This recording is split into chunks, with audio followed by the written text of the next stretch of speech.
Hi, everybody, and welcome once again to Adam's Music Box. Just need to do a quick check of the sound here, and we're on. And sound is one of the very subjects that we're going to cover today, particularly from a technical point of view rather than an artistic point of view. But what a lot of people, whether in the audiophile community, in the music making community, or elsewhere, don't often think about is just how much music recording technology impacted the kinds of music that artists would create. Typically, we think of recording and all sorts of other technologies as mere utility that enables the artist to better communicate his or her vision with either a small or large group of people, the audience. But the relationship is a bit more symbiotic than that. So, to understand why, we need to talk about length, because length of a composition is where technology impacted music creation more than in any other place.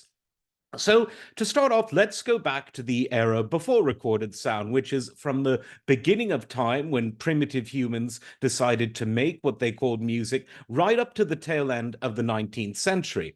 Now, in this period, the length of a musical performance or of a composition was really only limited by the ability of musicians to play it. Obviously, you can't have a single piece of music lasting for 8 hours. The musicians would become physically exhausted. But minus rather absurd examples like that, the length of the music was very flexible. What could the musicians tolerate in terms of endurance? What could the audience put up with in terms of their own endurance? And of course, you see things like Mozart and Haydn symphonies being sometimes as short as 21 minutes or so in terms of the average length of performance.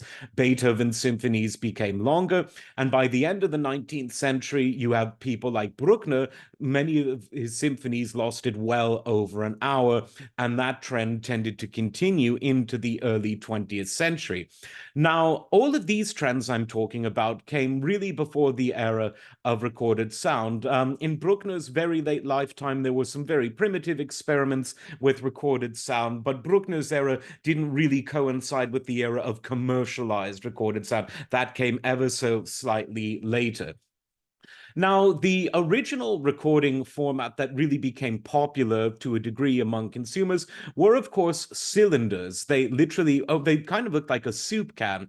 And of course, the length of the performance was very limited. Then you have acoustic recordings of on other formats, because of course cylinder recordings were acoustic, meaning the fidelity was incredibly harsh and primitive, though not as bad as some might guess. And then in the 1920s, you have the advent of electrical recording and the 78 shellac record, which was revolutionary in terms of its ease of use and in terms of its improvement in sound quality and even its durability, snappy though they could be if you drop them. Now, the biggest limitation of the 78 was its length. In order to perform a full symphony in terms of length, you would need quite a few 78 records. And that's where we get the term album from. Because if you had a long piece of music, whether a collection of songs or a symphony, whether Beethoven's Fourth or Mozart's 40th, or a lot of records if you wanted a Bruckner symphony, they were sold in albums that looked like photograph albums with pages. So instead of turning a page and you'd see some photos in them, you turn a page, you'd see the record in, pull it out, put it on the record player, and off you go.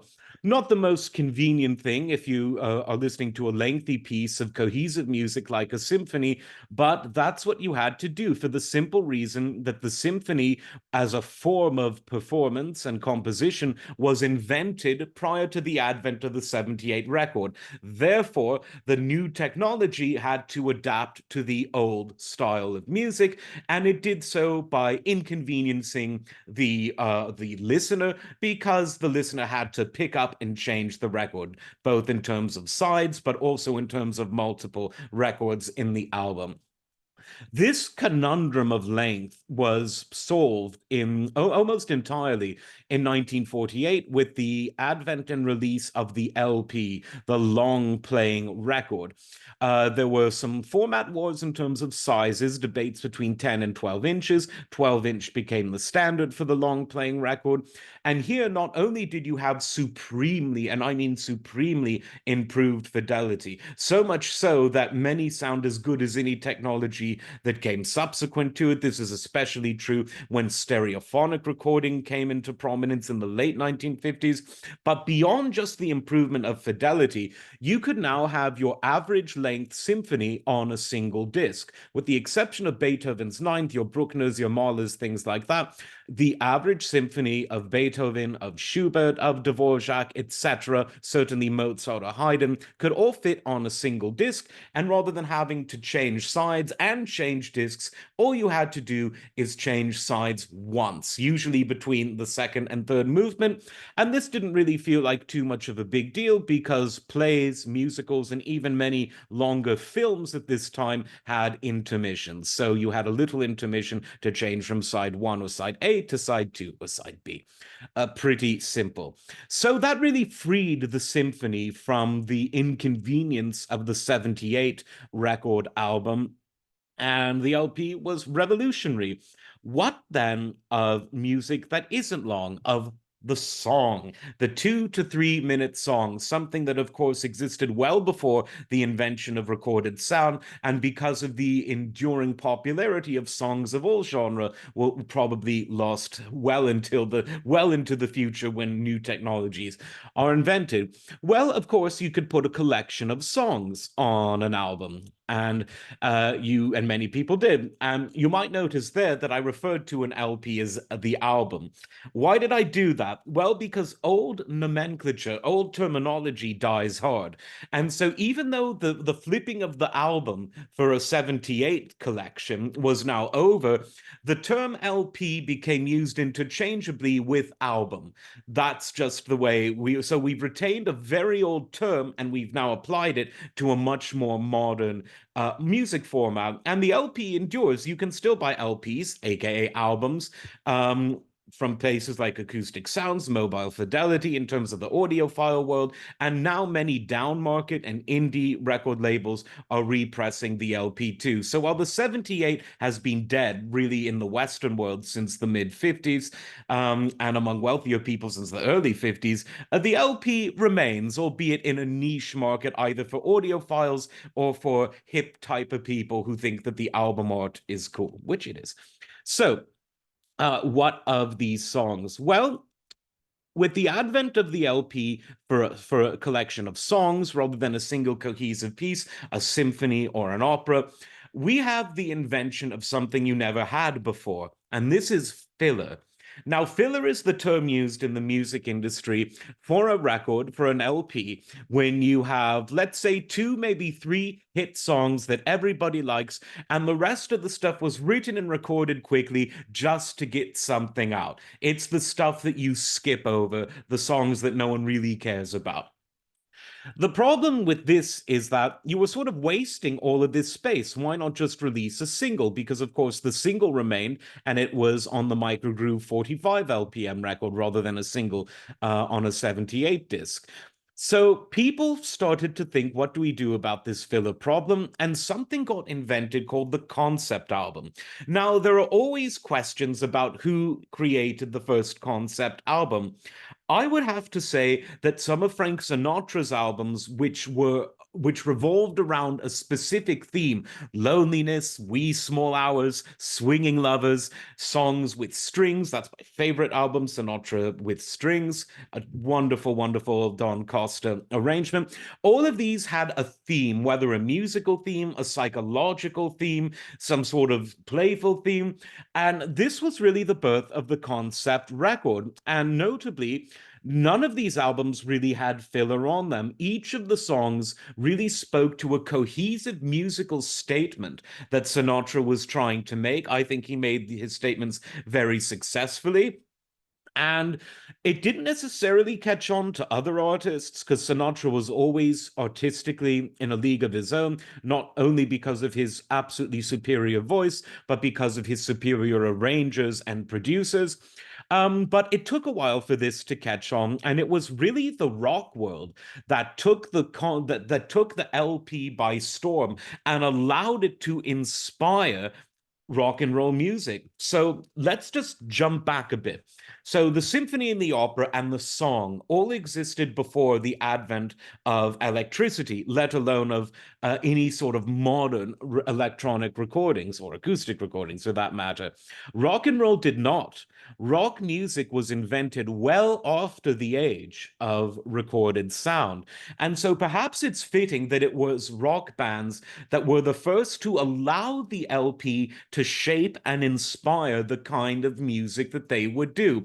Out goes the filler, and in goes a cohesive set of songs, sometimes tied together by a theme, sometimes tied together by a musical statement, sometimes just tied together by the fact that the artist said, look, this is a single piece of artwork. We're not going to break it up into singles. We're not going to say, oh, this song has a priority over this song. No, this is a cohesive 45 to 50 minutes of music that's to ideally be listened to side A, side B, front to back in a single session. And while people with the shorter musical attention spans of the 21st century might find that odd in the 60s, 70s, and into the 80s, people would sit at home with their friends or alone listening to a full album and groove out. They'd have a good time.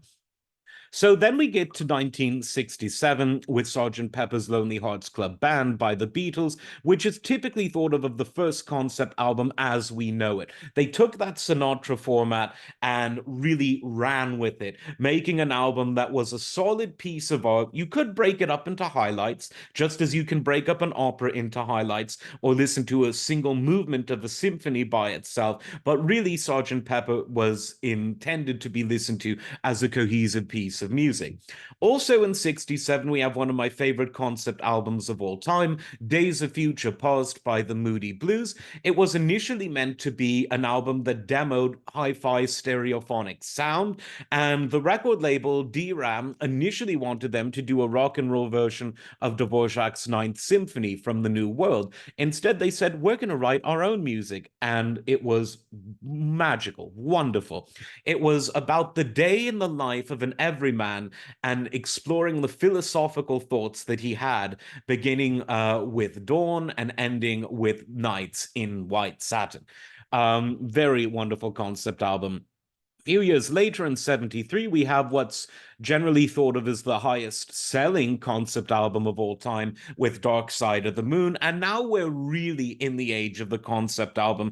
Everyone was doing them. Well, it was generally in the rock genre where it flourished, and one could say in the prog rock genre where it really, really flourished, even so far as Jethro Tull did a parody concept album called Thick as a Brick. You saw artists from across many genres inspired by this LP format to make concept albums, although it was traditionally and still is traditionally associated with various genres of rock, but there are soul and funk concept albums. And again, while soul and funk have their roots in blues and in spirituals, which predated recorded sound, soul and R&B and funk as we know it were certainly products of the post-recorded age, meaning after the late 19th century. So now we're in the 1980s, and a new, very expensive musical format comes along that's digital. This is, of course, the digital compact disc. Now, the compact disc is unique because, well, for many reasons, but since we're talking about, pardon me, since we're talking about length, one of the interesting things about the CD is that it was substantially longer than an LP. You could fit the approximate length of two LPs onto one compact compact disc. And rumor has it that because Berlin Philharmonic conductor and recording superstar Herbert von Karajan was friends with Sony, who co-developed with Philips the compact disc, he was insistent that Beethoven's Ninth Symphony should be able to fit on a single disc, because even in the LP era, you typically needed 2 LPs for Beethoven's Ninth. And so 92 to 94 minutes was generally the top end of the length of a compact disc, compared to around about 45 to 50 minutes for a single LP. So this didn't immediately impact the way that musicians, rock or otherwise, recorded their records. It was really not until the 90s that rock audiences started consuming more CDs as their preferable format to LPs. What the classical industry did, though, was really embrace the CD, because classical music has a lot more dynamic range than most other forms of music, meaning you can go from an incredibly quiet passage to a very loud passage. And the CD was able to handle dynamic range much more effectively than the LP. Tape, of course, high quality tape like reel to reel could do that as well, but that was always more of a niche audiophile format in the home environment, while the LP remained king. And then you have the 8-track and the cassette tape, which were, I would call them disposable formats insofar as they didn't have particularly great quality, but they were nice and portable. You could listen to them in the car. But the LP was still king in terms of the preferred way to listen to high quality sound in the home for the people that didn't go full out audiophile and buy reel to reels. And even the record labels made fewer and fewer of those after the early and mid 70s. There were some by the 80s, but not as many. I digress. And please comment below if you find this interesting, because I find this fascinating, but don't worry, we will get back to the artistry of music soon. But this obviously impacts the artistry, and I'm sure you're beginning to see how. So by the 90s, the CD becomes the #1 way that music consumers of all genres started to consume their music. Classical, because it does generally require very high fidelity. Classical audiences are usually the first to embrace any new format. But by the 90s, everyone had embraced the compact disc. So what happens to the artistry? Well, we have the return of filler. And here's why. Unlike a record where you can decrease or increase the physical size of the record to increase or decrease the length, with a CD, the standard format is what it is. So the single now becomes a poor economic investment, because a CD single costs the same amount of money and material to produce as does a CD with 92 minutes of music. So the single really starts to die off in the 90s. And what comes back? Filler. Because musicians are thinking, hey, I don't just have 45 minutes of music to fill on a single disc.